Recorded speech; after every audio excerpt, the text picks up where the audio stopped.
I was doing good girl for an IJGB who ended up sleeping with me for free. Story time. I met this man around September and we started talking. And from the conversation, the way he was texting me, I could tell that he was actually very genuine.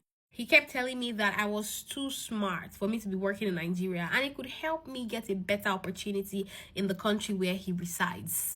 Asked him, why would you want to do that for me? Like, we just met, we just started talking, and it was like, yes, he would like to do all of this for me because of how intelligent I am. I deserve to be working in America. And if I get a job here, if he helps me get a job here, I'll be living with him and be working from his house. Like, that was a perfect plan to me, to him. Then this guy asked me if I had an international passport, which I told him that I did not have. And then he sent me 250,000 naira on the spot for me to go get an international passport, just like that. So I did it, and that was how everything started.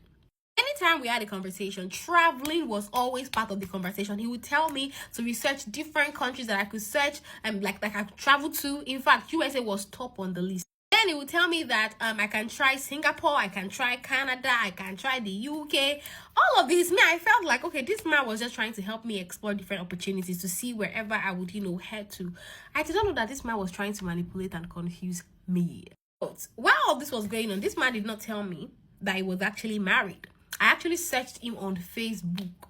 That was when I found out that, oh, this is a married man. And when I confronted him, he told me that he was divorced and he blamed his wife for everything. Those people that will call their exes crazy. That was exactly what he did. And I believed him, of course, because I had no reason to doubt him. He made everything sound true. And later on, this man came to Nigeria around December 18th. I noticed that this guy was actually very, very tight with money. Like, hakagon. And he used to talk about how people that he had already met previously before me, how they were always coming in for money, how they were using small errands to be chopping him and all that. So me now, I wanted to be a good girl. I wanted to make a good impression. I wanted to be the different one that will prove him wrong. That, oh, there are good people that still exist in Nigeria and I'm not here to chop your money. So one day, this man told me that he wanted me to change my phone and he sent me 350,000 naira to go and get a phone. And my plan was that I would get the phone the next day because at the time he sent it, it was already too late. I could not get the phone then. Then this man started calling me aggressively after he sent the money to me, talking about, where is the phone I told you to go and buy? Go and buy the phone. And I was like, I'm planning on getting the phone tomorrow. He said, no, if you're not getting the phone today, you just want to scam me. If you're not getting the phone today, you're just lying. And because I wanted to prove to him that I'm a good guy, I said, yeah, I know what? Just for you to know that I'm not here to scam you for your money, send your account number. Let me send you back the money that you sent to me for the phone. Biggest mistake of my life. Actually, the phone issue was before he came to Nigeria. And then he told me that, okay, I should not worry that when he comes to Nigeria, that was December, he was going to get me a phone. So he came to Nigeria now. He did not come with a phone. And I was like, why? Then he said that I should not worry that once they refund him the caution fee he paid for the apartment that he's currently staying in, he will use the money to get me a phone. And I was like, what if they don't refund you caution fee? He said I should not worry that he would give me his own phone. That was how this man gave me his phone, but the phone was spoiled before he gave it to me. So he told me that I should not worry, I should fix it. I should pay for things in the house because he was going to... Apparently, he was the one that was fixing the phone. He told me that he was fixing the phone. So because he was fixing the phone, he did not have enough cash on him. So me, I should be paying for things in the house and be sorting the bills in the house because he was using money to fix phone. So me too, I was doing that. I was paying for everything while he was using money to fix phone. This man told me that in order for us to spend time together, I would not be going to work. So for 3 weeks, I did not go to work. I risked my job just to spend time with this man. And then we traveled together to Abuja. And this man even accused me of stealing his belongings. When we returned to Lagos, he stopped calling me, he stopped texting me. I was hurt because I did not even steal what he accused me of stealing. And that was how I left him. But this man later came back talking to me, apologizing and all that. And the reason why I kept going back to him was because he kept talking about the traveling, which made me feel like, okay, I still have something I want to collect from this man. You never collect all the petty ones. Now the big one, you won't go collect. While we were together, I was cooking for this man. He would take me to the market at odd hours at night that he has cravings that I have to make. Maybe pepper soup, maybe pounded yam. And I had to make it because he would drive me down to the market himself. Not only was he making me cook soup 2 times in a day, he was also requesting for sex morning, afternoon, night throughout his entire stay here.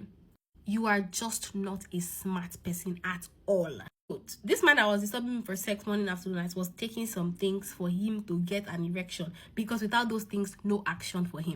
I kept telling myself my breakthrough was close. Let me tell you, the difference between breakthrough and mumuness is you people's mindset. That's why I wrote a book titled Becoming That Girl that would help you identify all these deal breakers. You will not ignore it. And you also learn to emotionally detach yourself. You will have values. You will have substance as a woman that will not make you do any of this rubbish from men. You will be in control of your life and in control of your relationship. You will be able to bask in your femininity. The link to buy my book is in my bio. Go and buy it. Women, stop being foolish for men. This man would not give me shishi. He would only give me the little money that I would use to go to the market to buy what he was going to eat. And when he was finally going back to the US, he gave me 9,800 naira. He told me to manage it, that he would give me more money when he gets back. But since that time, he has never given me shishi. Now, the 250,000 naira he gave me from the beginning was just a deposit for how he was going to use me in Lagos. Because after that 50,000 naira, I never smelt nothing. And this man's name is Isi. Before I knew it, after this man traveled back, he cancelled all my travel plans. No more Qatar, no more Singapore, no more US, no more Canada, nothing. No more UK. Before I knew it, he blocked me everywhere, and that was how this man vanished. Let me tell you something. Issy is coming back to Lagos, Nigeria in April for Easter, and he's already texting another girl. I'm very sure of it. And his scope is that he will give you 50,000 naira for you to go and do your passport, just for him to come and use you in Nigeria here for the duration of his stay.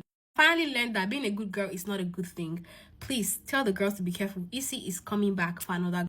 I'll tell you, women, go and read my book so you can learn how to be smart, how to bask in your femininity, how to identify deal breakers, and how to set standards so you don't fall in the hands of men like this. You are going to be the one in control. You play his games against him.